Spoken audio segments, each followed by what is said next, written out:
پھر اسی طرح ہاتھ اٹھا کے بھی مانگنا چاہیے. بندوں کے آگے ہاتھ پھیلانا ناپسندیدہ ہے، لیکن اللہ کے آگے ہاتھ پھیلانا پسندیدہ ہے. حدیث میں آتا ہے کہ تمہارا رب بڑا حیا کرنے والا اور سخی ہے. جب بندہ اس کے حضور ہاتھ اٹھاتا ہے تو خالی لوٹاتے ہوئے اسے شرم آتی. پھر اسی طرح حمد و ثنا کرنی چاہیے، اللہ تعالیٰ کی تعریف کرنی چاہیے، تسبیح پڑھنی چاہیے، کوئی بھی ذکر، اور اسی طرح پہ درود شریف پڑھنا چاہیے. کیونکہ جس دعا کے اول اور آخر میں درود شریف پڑھا جائے تو دعا قبول ہوتی، کیونکہ درود شریف کے ساتھ 10 رحمتیں آتی ہیں. عبداللہ بن مسعود کہتے ہیں کہ میں نماز پڑھ رہا تھا اور نبی اکرم صلی اللہ علیہ وسلم کے ساتھ ابو بکر اور عمر بھی تشریف فرما تھے. میں دعا کے لیے بیٹھا تو پہلے حمد و ثنا کی، پھر درود بھیجا، پھر اپنے لیے دعا کی. نبی صلی اللہ علیہ وسلم نے فرمایا اس طرح اللہ سے دعا کرو ضرور دیے جاؤ گے. پھر فرمایا اللہ تعالیٰ سے مانگو دیے جاؤ گے. یعنی ان کا یہ عمل آپ نے اپروو کیا. پھر ایک اور چیز یہ ہے کہ جب ہم دعا مانگے تو اس سے پہلے اپنی غلطیوں کا اعتراف کریں، جیسے لا الہ الا انت سبحانک انی کنت من الظالمین، کہ اللہ اگر کسی کام میں رکاوٹ ہے تو میری اپنی کوئی غلطی ہوگی، تو مجھے معاف کر دے. ندامت کے آنسو ہوں، کیونکہ انسان اللہ کا حق تو کبھی دے ہی نہیں سکتا، چاہے ہم کتنے بھی عبادت گزار کیوں نہ ہو. اگر ہم اپنا سارا مال بھی اللہ کے راستے میں دے دیں تو بھی حق ادا نہیں ہوتا، کیونکہ اس نے اس سے زیادہ ہمیں دیا. تو اس لیے انسان جب اپنے گناہوں کی معافی مانگتا ہے اور ندامت میں روتا ہے تو وہ اللہ تعالیٰ کا پسندیدہ ہو جاتا ہے. اللہ تعالیٰ کو رحم آتا ہے ایسے بندے پر. حدیث میں آتا ہے کہ بے شک اللہ تعالیٰ بندے کی اس بات کو پسند کرتا ہے جب وہ کہتا ہے کہ لا الہ الا انت انی قد ظلمت نفسی فاغفر لی ذنوبی انہ لا یغفر الذنوب الا انت. جب یہ دعا کرتا ہے انسان، جس کا معنی ہے کہ لا الہ الا انت، تیرے سوا کوئی الہ نہیں، یقیناً میں نے اپنی جان پہ ظلم کیا، تو میرے گناہوں کو بخش دے، تیرے سوا کوئی گناہ معاف نہیں کر سکتا. تو یہ سن کر اللہ تعالیٰ خوشی سے فرماتا ہے کہ میرے بندے نے یہ جان لیا ہے کہ اس کا رب ہے جو معاف بھی کرتا ہے اور سزا بھی دیتا ہے. تو اللہ تعالیٰ اس بات پر خوش ہو جاتے ہیں کہ میرا بندہ میرے پاس آیا ہے اپنے غلطیوں کو دھونے کے لیے. تو اس کے بعد پھر اللہ تعالیٰ جب خوش ہوتے ہیں تو انسان اس سے مانگے تو اس میں قبولیت کے زیادہ چانسز ہوتے ہیں. اور ایک اور روایت میں آتا ہے کہ غفرت لعبدی، میں نے اپنے بندے کو بخش دیا، معاف کر دیا. کیونکہ گناہ انسان کے رزق میں بھی رکاوٹ بنتے ہیں، گناہ انسان کی دعاؤں کی قبولیت میں بھی رکاوٹ بنتے ہیں. اس لیے انسان کو اپنے گناہوں کو دور کرنے کے لیے، ان کو ہٹانے کے لیے پہلے کام کرنا چاہیے. اسی طرح سب سے پہلے اپنے لیے مانگنا چاہیے، پھر والدین کے لیے، قریبی لوگوں کے لیے، پھر سب کے لیے. ربنا اغفر لی ولوالدی وللمؤمنین یوم یقوم الحساب. نبی صلی اللہ علیہ وسلم جب کسی کا ذکر کرتے تو اس کے لیے دعا کرتے، اور دعا کی ابتدا اپنے سے کرتے. اس میں ایک فائدہ یہ بھی ہے کہ انسان جب کسی کے لیے دعا کرتا ہے اور اس سے پہلے اپنے لیے مانگتا ہے تو اس کا مطلب ہے وہ وہی چیز اپنے لیے مانگ رہا ہے جو اس کے حق میں بہتر ہے، تو دوسرے کے لیے بھی وہ مانگ رہا ہے جس کو وہ اپنے لیے پسند کرتا ہے. کیونکہ ایمان کا تقاضا یہی ہے کہ ہم دوسرے کے لیے وہ پسند کریں جو ہم اپنے لیے کرتے ہیں. تو دعا میں بھی یہی اصول ہے.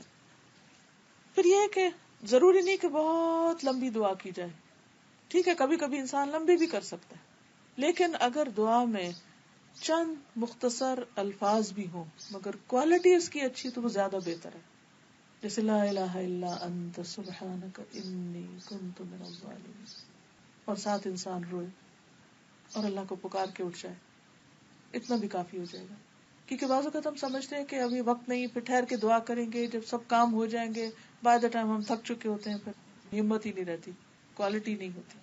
تو جب دل میں آئے، بس آپ کچن میں کام کر رہے ہیں، کھڑے ہیں، آپ کو کوئی سوچ آتی، کوئی خیال آتا، کوئی پریشانی کی لہر آتی، ویٹ نہ کرے گا اچھا زور کی نماز پڑھیں گے تو پھر دعا مانگیں گے، ادھر ہی کھڑے ہو کے رو کے اللہ سے مانگ لیں. بعض اوقات انسان کے پاس شارٹیسٹ ٹائم ہوتا ہے. یونس علیہ السلام نے مچھلی کے پیٹ میں کتنا مانگا، معلوم نہیں اس وقت ان کا حال کیا ہوگا، سانس بھی آ رہا ہوگا کہ نہیں، اتنے اندھیرے میں اور ایسی بند جگہ کے اوپر. لیکن اس وقت انہوں نے چھوٹے سے الفاظ میں اللہ تعالیٰ کو پکارا اور اللہ نے ان کی اتنی بڑی پریشانی دور کری. پھر وہ اتنے اندھیروں میں چلے گئے تھے، باہر نکل آئے. انبلیویبل، اگر قرآن میں یہ نہ لکھا ہوتا ہمیں یقین ہی نہ آئے. لیکن وہ 1,00,000 دفعہ انہوں نے نہیں پڑھا. تو ضروری نہیں کہ ہم بہت لمبی دیر تک کریں تو ہی سنی جائے گی. ٹھیک ہے جتنی چاہیں آپ لمبی کریں، اس میں بھی کوئی پابندی نہیں، مگر چھوٹی سے چھوٹی دعا بھی جامع دعا ہو. پھر اسی طرح اللہ سبحانہ وتعالیٰ کے ناموں کے ساتھ دعا کی جائے. وَلِلَّهِ الْأَسْمَاءُ الْحُسْنَى فَادْعُوهُ بِهَا. تو بعض دعاؤں میں تو آلریڈی اللہ کے نام موجود ہیں، لیکن اگر آپ کسی بھی خاص نام کے ساتھ اللہ کو پکارنا چاہیں جو آپ کا محبوب نام ہو، جس نام کے ساتھ آپ اللہ کی محبت محسوس کریں. ہم عام طور پر یا اللہ، یا رب یہ تو کہتے ہیں، یا ربنا تو کہتے ہیں، یا اللہم کہتے ہیں، لیکن یا حی یا قیوم یا کوئی بھی اور نام، وَلِلَّهِ الْأَسْمَاءُ الْحُسْنَى، اس میں صرف چند ناموں کی بات نہیں، فَادْعُوهُ بِهَا، کہ جس کے ساتھ چاہیں اللہ کو پکاریں. پھر اسی طرح یہ ہے کہ قبلہ رخ ہوئے بغیر بھی دعا کر سکتے ہیں، لیکن اگر قبلہ رخ ہو جائے تو اور بھی اچھا ہے. پھر اسی طرح وضو کے بغیر بھی دعا کر سکتے ہیں، لیکن وضو کے ساتھ ہو تو اور بھی اچھا ہے، یہ مستحب کی بات ہے. پھر ایک اور چیز یہ ہے کہ انسان کا کھانا پینا حلال کا ہو. حرام کھانے کے ساتھ دعاؤں کی قبولیت میں رکاوٹ آتی. سفر میں دعائیں قبول ہوتی ہیں، لیکن جس کا کھانا پینا اوڑھنا حرام کا ہو اس کی دعا قبول نہیں ہوتی. پھر جلد بازی نہ ہو، مایوسی نہ ہو، تصنع نہ ہو دعا میں، ایسی لفاظی نہ ہو کہ کوئی پوئم کی شکل میں آپ پڑھ رہے ہیں یا گا گا کے یا ایک راگ کی طرح، وہ چیز نہ ہو. سب سے بہتر یہ کہ اخلاص ہو اور خشوع ہو. پھر کوشش کریں کہ کسی کے لیے بد دعا نہ ہو، چاہے وہ کوئی کتنا ہی تنگ کرے، کیونکہ ہو سکتا ہے کہ کوئی شخص بد دعا کرے کسی کے لیے اور اس کو پہنچنے کی بجائے وہ اسی پہ پلٹ آئے جس نے بد دعا کی. کیونکہ ہر انسان کی حقیقت تو اللہ ہی کو پتا ہے. ایک شخص بظاہر ہماری نظر میں بہت خراب ہو سکتا ہے، ہمیں نہیں معلوم اس کا اللہ سے کیا تعلق ہے، وہ چھپ کر کون سی نیکیاں کر رہا ہے جو ہمیں معلوم ہی نہیں ہے. ہم تو لوگوں کی صرف ظاہریت کو جانتے ہیں، تو اس لیے ججمنٹل نہیں ہونا چاہیے، سرفیس ویلیو پہ لوگوں کے ساتھ معاملہ کرنا چاہیے. تو اس صورت میں انسان جب تک کوئی کفر کی حالت پر مرے نہیں تو بد دعا نہیں کرنی چاہیے یا لان تان نہیں کرنی چاہیے، کیونکہ لعنت بھی پھر پلٹ آتی ہے لعنت کرنے والے پر. پھر قبولیت کے کچھ خاص اوقات جو ہیں، جیسے رات کا آخری حصہ ہے، سحری کا وقت، وَبِالْأَسْحَارِ هُمْ يَسْتَغْفِرُونَ. ایک حدیث میں آتا ہے کہ اس وقت اللہ سبحانہ وتعالیٰ رات کے آخری تہائی حصے میں آسمان دنیا پر اترتے ہیں اور فرماتے ہیں کہ کون ہے جو مجھ سے مانگے تو میں اس کی دعا قبول کروں. خود اللہ تعالیٰ پکارتے ہیں بندوں کو، کون ہے جو مجھ سے مانگتا ہے تو میں اس کو دوں، کون ہے جو مجھ سے گناہوں کی معافی چاہتا ہے تو میں اس کو بخش دوں. یعنی خاص طور پر اس وقت بخشش کا وقت ہوتا ہے. نبی صلی اللہ علیہ وسلم نے فرمایا رات کے آخری حصے میں رب اپنے بندے کے بہت قریب ہوتا ہے، لہٰذا اگر اس وقت اللہ کو یاد کرنے والوں کی صف میں شامل ہو سکو تو ہو جاؤ. یعنی زمین پر اور جہاں جہاں جو لوگ پکار رہے ہوتے ہیں تم بھی ان میں شامل ہو جاؤ. پھر رمضان میں روزے کی حالت میں دعا قبول ہوتی ہے. حدیث میں آتا ہے کہ اللہ تعالیٰ ہر دن رات میں لوگوں کو جہنم سے آزاد کرتے ہیں رمضان میں، اور ہر دن رات میں ہر مسلمان کے لیے ایک دعا ایسی ہے جسے قبولیت سے نوازا جاتا ہے. یعنی یہ رمضان کے مہینے کا خاص تحفہ ہے. پھر لیلۃ القدر کی دعا، عرفہ کے دن جو حاجی ہوتے ہیں ان کی دعا، آذان اور اقامت کے بیچ کی دعا. بہت سے لوگ اس وقت سے غافل ہوتے ہیں، اس وقت کی دعا رد نہیں کی جاتی. یعنی آذان کا جواب دے کر دعائیں کرنا حتیٰ کہ اقامت ہو جائے. پھر سجدے میں انسان سب سے زیادہ قریب ہوتا ہے. پھر فرض نماز کے بعد کی دعا، جمعہ کے دن خاص گھڑی کی دعا، کفار سے جنگ کرتے وقت کی دعا. پھر مصیبت کے وقت کی دعا، انا للہ و انا الیہ راجعون، اللہم اجرنی فی مصیبتی واخلف لی خیرا منہا. یعنی دکھی انسان کے دل سے جو دعا اٹھتی ہے وہ بھی قبولیت کا درجہ پاتی ہے. زمزم پیتے وقت کی دعا، بارش کے اترتے وقت دعا، قرآن مجید پڑھنے کے بعد کی دعا، مرغ کی آواز سننے پر. ایک دن کسی سے ملاقات ہوئی تو وہ کافی برہم تھی کہ وہ ان کے ہمسائے جو ہیں وہ انہوں نے مرغی رکھے ہوئے اور وہ بہت شور مچاتے ہیں دن بھر. اب ایک ہم اس پہ پریشان رہ سکتے اور دوسرا ہم خوش ہو سکتے ہیں کہ اس وقت دعا قبول ہوتی ہے. تو جب مرغا بولے ست فوراً دعا شروع کر دیں، وہ ہمیں سمجھے کہ ریمائنڈر دے رہا ہے، تو پریشانی کی بجائے انسان خوش ہونے لگے. سچویشن وہی ہے لیکن ایٹیٹیوڈ بدل جائے گا ہمارا کہ وہ ریمائنڈر ہے. یہ صحیح بخاری کی روایت ہے، جب تم مرغ کے بولنے کی آواز سنو تو اللہ تعالیٰ سے اس کے فضل کا سوال کرو، کیونکہ وہ اس وقت فرشتہ دیکھتا ہے. اور جب تم گدھے کے ہینگنے کی آواز سنو تو اللہ تعالیٰ کی پناہ مانگو، کیونکہ وہ شیطان دیکھ رہا ہے. دونوں سچویشن. پھر اسی طرح مریض کی جب آپ عیادت کریں تو اس وقت 70,000 فرشتے انسان کے لیے دعا کرتے ہیں. ہم بعض اوقات لوگوں سے کہتے رہتے ہیں آپ ہمارے لیے دعا کریں, دعاؤں میں یاد رکھیں, لیکن کچھ کام ایسے ہیں کہ اگر آپ وہ کریں تو اللہ تعالیٰ آپ کے لیے فرشتے مقرر کر دے گا جو آپ کے لیے دعائیں کریں گے. جس دن آپ پریشان ہوں, دکھی ہوں, تو کسی مریض کی عیادت کے لیے چلے جائیں. ایک تو اس کی تکلیف دیکھ کے آپ کو اپنی تکلیف بھول جائے گی, اپنی کم ہونے لگے گی, اور دوسرا یہ کہ فرشتے آپ کے لیے دعائیں شروع کر دیں گے. پھر اسی طرح جو شخص اللہ کے راستے میں مجاہد ہوتا ہے, حج یا عمرہ کرتا ہے, جو فی سبیل اللہ نکلتا ہے, اس کی دعا قبول ہوتی ہے, جسے مسافر بھی ہوتا ہے. پھر اسی طرح جو مظلوم ہوتا ہے, جس پہ کوئی ظلم کرے. پھر والد جو اپنی اولاد کے لیے دعا کرے, باپ کی دعا بچوں کے حق میں. پھر اسی طرح اولاد جو اپنے والدین کے حق میں دعائیں کرتے ہیں. مرنے کے بعد سارے اعمال ختم ہو جاتے ہیں سوائے 3 چیزوں کے. اس میں نمبر 1 ہے ولد صالح یدعو لہ, نیک اولاد جو اپنے والدین کے لیے دعا کرتی, اور صدقہ جاریہ مال میں سے اور علم میں سے جس سے لوگ فائدہ اٹھائیں. پھر کسی کی غیر موجودگی میں اس کے لیے دعا کرنا, کسی کو دکھی دیکھا اس کے لیے بیٹھ کے دعا کریں, کسی کو بیمار دیکھا اس کے لیے دعا کریں, کسی نے آپ سے اپنی کسی پریشانی کا ذکر کیا, اب آپ اپنے لیے دعا کریں, اس کے لیے بھی کریں.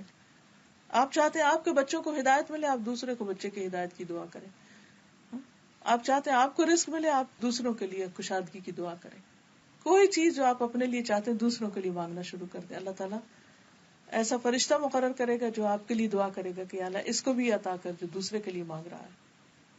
پھر اسی طرح عادل حکمران جو ہے اس کی دعا قبول ہوتی.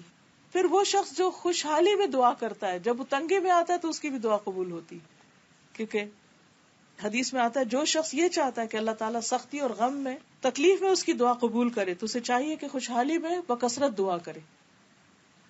پھر رات کو جس وقت آنکھ کھلے اس وقت دعا کرنا, اور یہ تو بہت ہی خوبصورت دعا ہے. صحیح بخاری کی حدیث ہے, من تعار من اللیل فقال لا الہ الا اللہ وحدہ لا شریک لہ لہ الملک ولہ الحمد وہو علی کل شیء قدیر الحمد للہ وسبحان اللہ ولا الہ الا اللہ واللہ اکبر ولا حول ولا قوة الا باللہ. پھر اس کے بعد کہ اللہم اغفر لی, یا کوئی اور دعا کرے تو اس کی دعا قبول ہوگی. جو عمر بڑی ہوتی ہے رات کو آنکھ ضرور کھلتی. اب بعض لوگوں کو کسی بیماری کی وجہ سے بھی رات کو کئی دفعہ ان کی آنکھ کھل جاتی, تو یہ دعا لکھ کے اپنے پاس رکھ لیں یا زبانی یاد کر لیں. یہ سارے حصے ہم کو یاد ہیں الگ الگ, صرف اس ترتیب میں یاد کرنے کی ضرورت ہے. سب سے پہلے لا الہ الا اللہ وحدہ لا شریک لہ لہ الملک ولہ الحمد وہو علی کل شیء قدیر, سب کو آتا ہے, اتنی ہوگی. پھر الحمد للہ اور سبحان اللہ, لا الہ الا اللہ واللہ اکبر ولا الہ الا اللہ واللہ اکبر, اور ولا حول ولا قوة الا باللہ.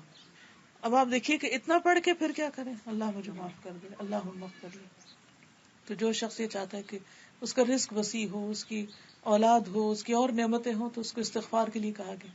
سورۃ نوح میں آتا ہے فَقُلْتُ اسْتَغْفِرُوا رَبَّكُمْ إِنَّهُ كَانَ غَفَّارًا يُرْسِلِ السَّمَاءَ عَلَيْكُمْ مِدْرَارًا وَيُمْدِدْكُمْ بِأَمْوَالٍ وَبَنِينَ وَيَجْعَلْ لَكُمْ جَنَّاتٍ وَيَجْعَلْ لَكُمْ أَنْهَارًا مَا لَكُمْ لَا تَرْجُونَ لِلَّهِ وَقَارًا. استغفار سے تو اس وقت اللہم اغفر لی کہہ دیں یا کوئی اور دعا. تو اگر رات کو سائڈ بھی بدلے اور آنکھ کھل جائے تو یہ دعا پڑھ کے دعا کر, صرف عادت ڈالنے کی ضرورت ہے, تو اس وقت کی دعا قبول ہوتی. اور اگر خاص طور اگر رات کے پچھلے حصے میں آنکھ کھلے تو اس وقت اور بھی اللہ تعالیٰ آسمان دنیا پر دیکھ رہے ہوتے ہیں کہ کون مجھ سے مانگے کہ میں اس کو دوں. لیکن ہم ان اوقات کو بعض اوقات غفلت سے, بعض اوقات بھول کے ضائع کر دیتے. تو آج کی اس گفتگو اور شام کی اس مجلس کا مقصد یہی تھا کہ میں اپنے آپ کو اور آپ سب کو بھی ریمائنڈ کراؤں کہ دعاؤں میں اور زیادہ آگے بڑھیں, بجائے اس کے کہ پریشان بیٹھے سوچتے رہے. اس سوچنے کے وقت کو بھی دعا کے لیے استعمال کریں, بجائے اس کے کہ دل میں ہر وقت اپنے آپ کو کاٹتے رہیں اور غمگین رہیں اور دکھی رہیں اور پریشان رہیں اور آنسو بہاتے رہیں, اس رونے کو بھی دعا میں بدل لیں. تو انشاءاللہ قیامت کے دن جب انسان ان دعاؤں کو بھی جو قبول نہیں ہوئی ان کا اجر دیکھے گا تو انسان چاہے گا کاش دنیا میں ایک بھی دعا قبول نہیں ہوتی اور سب کا اجر آج مجھے یہاں ملتا. کیونکہ بعض اوقات انسان کے باقی نیکیاں اتنی نہیں ہوتی, لیکن یہ جو دعائیں مانگتا رہتا ہے وہ اس کے اعمال میں بہت زیادہ اضافے کا ذریعہ بن جاتے ہیں.